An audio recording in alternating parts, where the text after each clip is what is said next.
Olá, o NESG, Núcleo Espírita Segue a Jesus, continua com seus comentários sobre o Evangelho de forma virtual.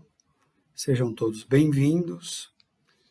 E para hoje, o nosso comentário está em A Fé Transporta Montanhas, que está no Evangelho segundo o Espiritismo, capítulo 18, os versículos de 6 até 9. Antes, convido a todos para que elevemos os nossos pensamentos para o alto, em direção a Jesus, agradecendo ao Mestre por esta oportunidade de nos reunirmos em seu nome, que possamos permanecer em paz, em harmonia, com as nossas mentes e corações abertos, para que possamos compreender algum ensinamento dentro da lição de hoje. Que assim seja.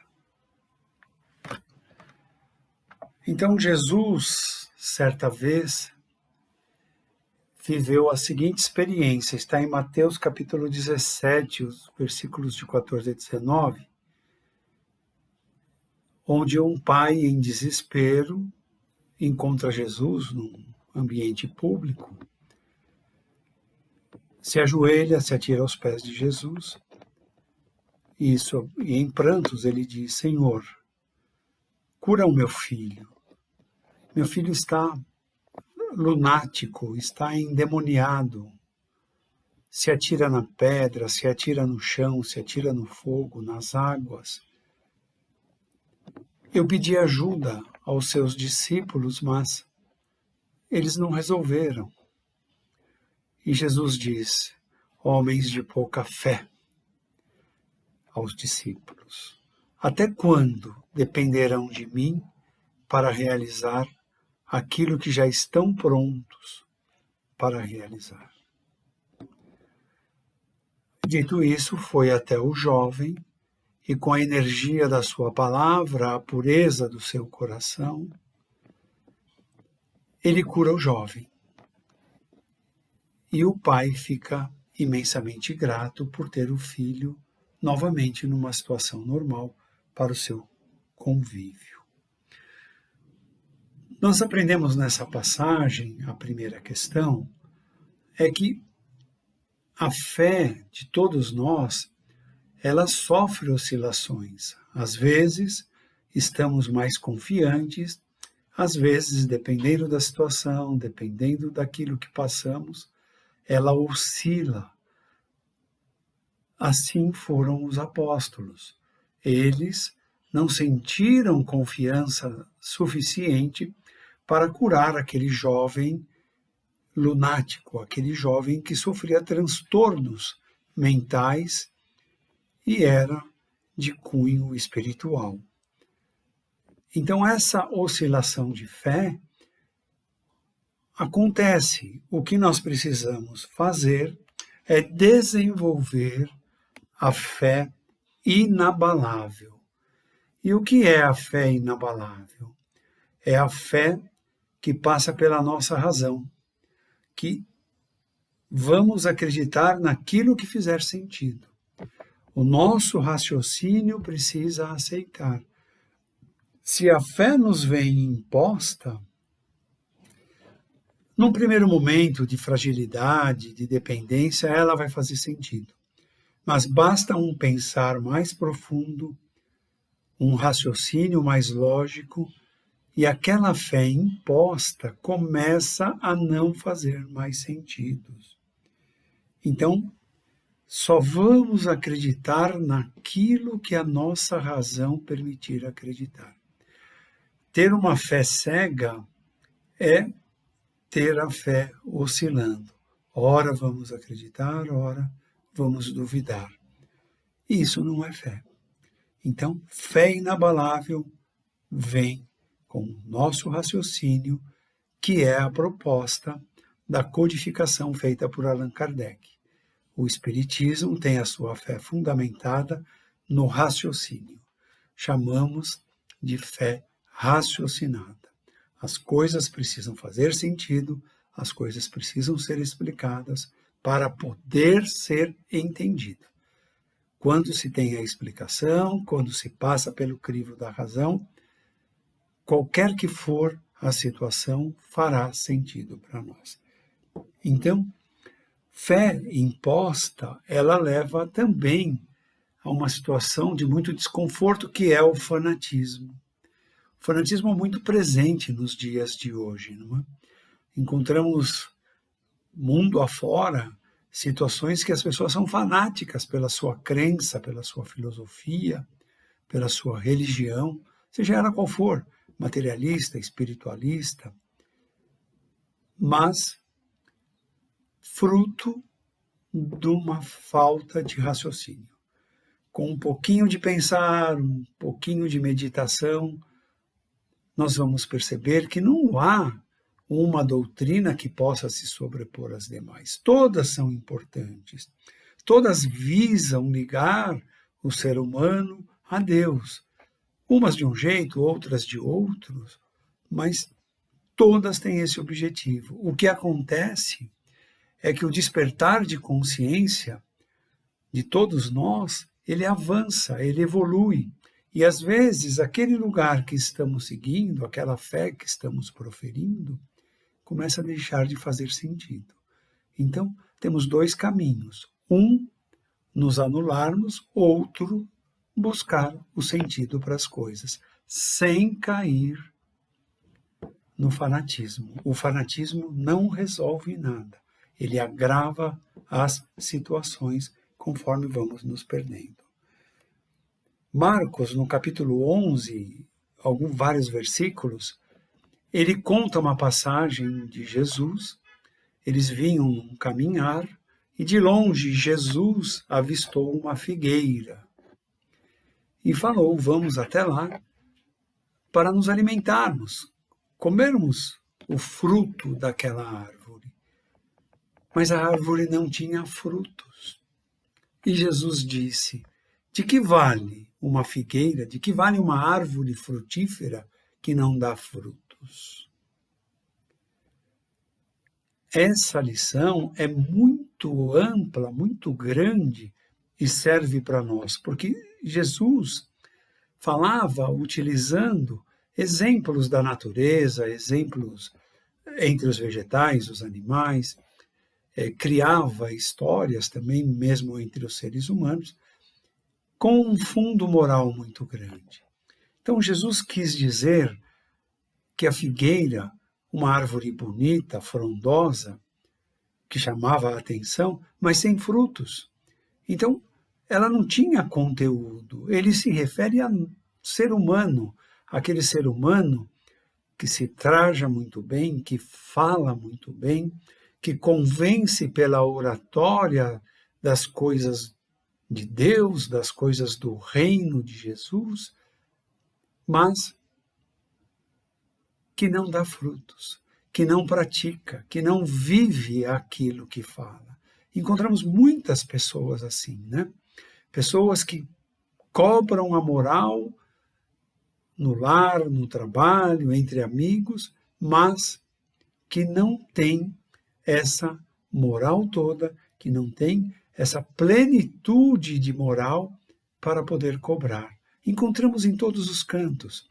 Então, lembremos da parábola da figueira que não dá frutos, da figueira seca, mesmo para nós. Eu professo o quê? E faço o quê? O que eu professo? Ou eu estou professando da boca para fora? Ou eu falo e o meu coração não tem isso, a minha alma não sente isso. Essa parábola é muito importante, não só por assuntos religiosos, mas por assuntos do convívio social, né? Do convívio no lar, do convívio no lugar de trabalho. Eu professo Deus, eu professo Jesus, mas na primeira espreita cometo algum deslize. Então, eu sou como a figueira, como a parábola da figueira que não dá frutos. Se eu professo, quais são os meus frutos? Que bem eu faço? Sou tolerante, sou paciente, sou amoroso,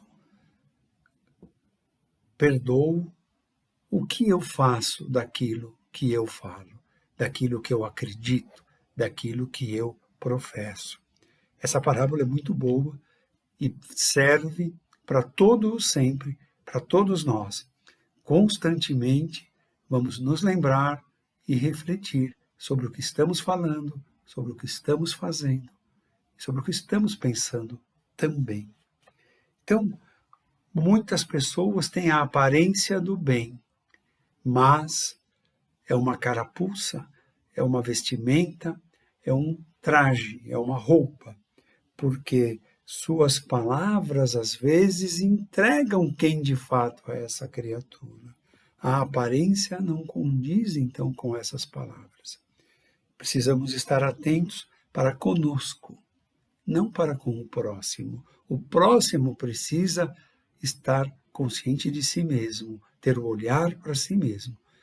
Nós para nós, cada um para si. Ninguém deve jamais cobrar ou julgar ninguém, mas aprender com as coisas boas e aprender também com as coisas que não são boas para não repeti-las, para não fazer, para não imitar. E assim, eu lembrei de uma história que o Divaldo contou. O Divaldo Pereira Franco é um grande trabalhador espírita, um grande médium, viaja ao mundo e ele tem muitas histórias dessas viagens que ele conviveu, que ele aprendeu.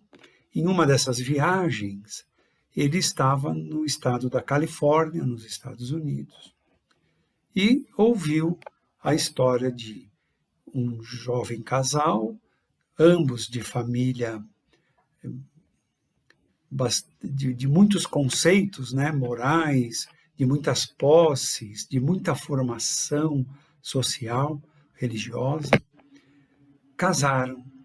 E depois de algum tempo tiveram um filho. E esse filho, já pela idade dos 10, 12 anos, um pouco mais talvez, vivia dentro de uma mansão onde ele tinha as aulas com os melhores professores, onde, fora o ensino básico das escolas, ele tinha também aula de piano, ele tinha aula de música, ele tinha aula de outros instrumentos musicais, ele tinha aula de filosofia, ele tinha bastante ocupação.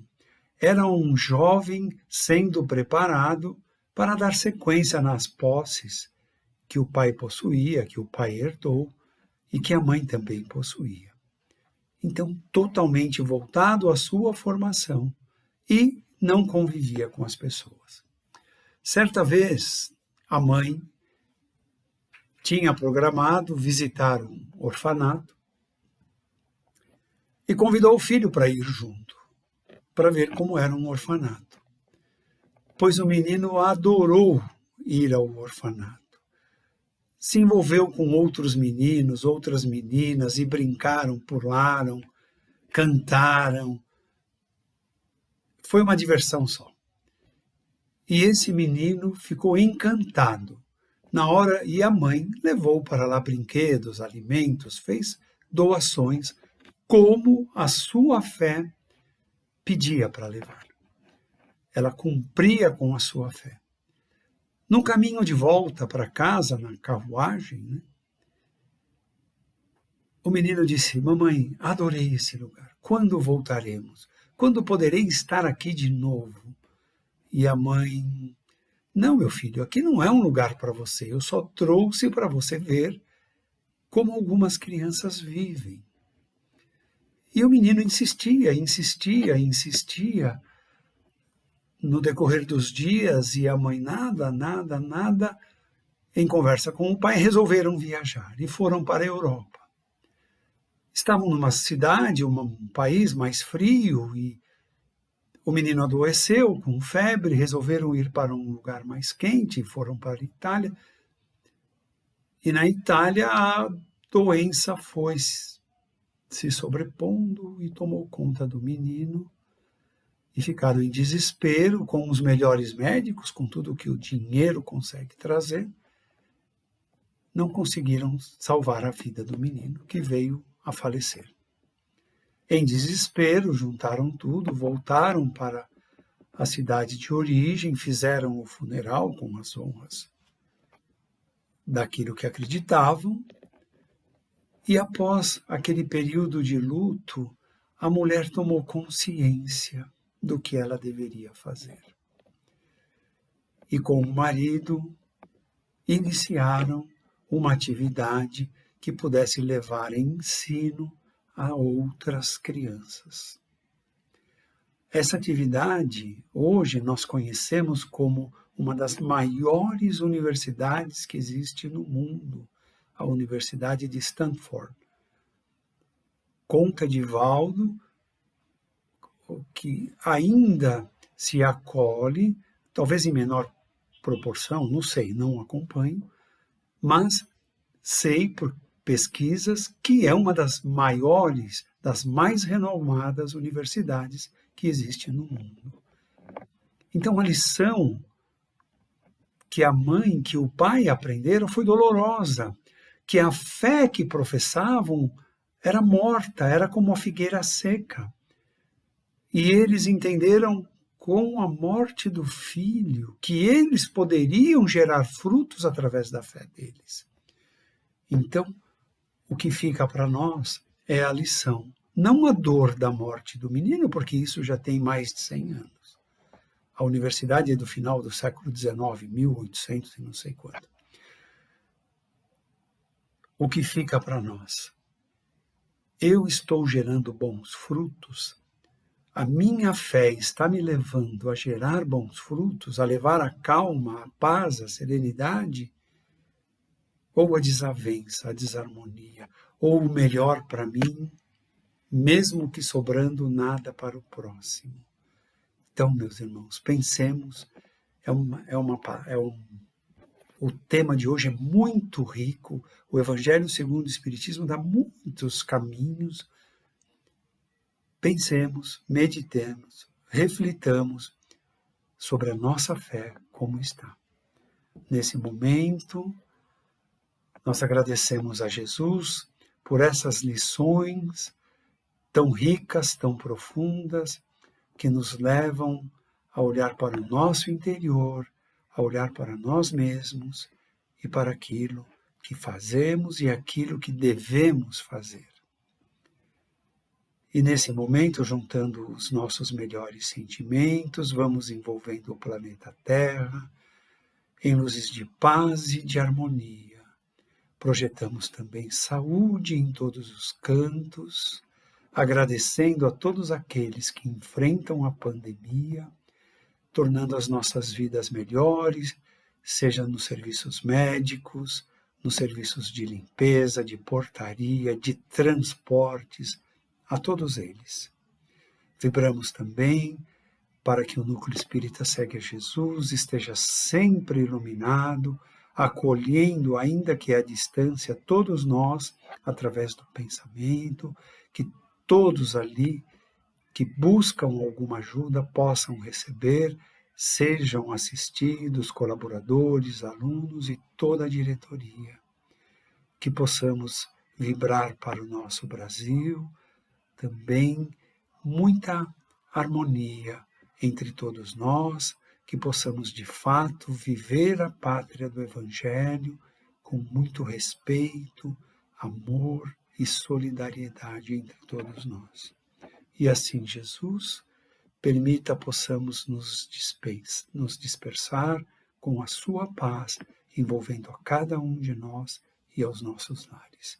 Que assim seja, graças a Deus.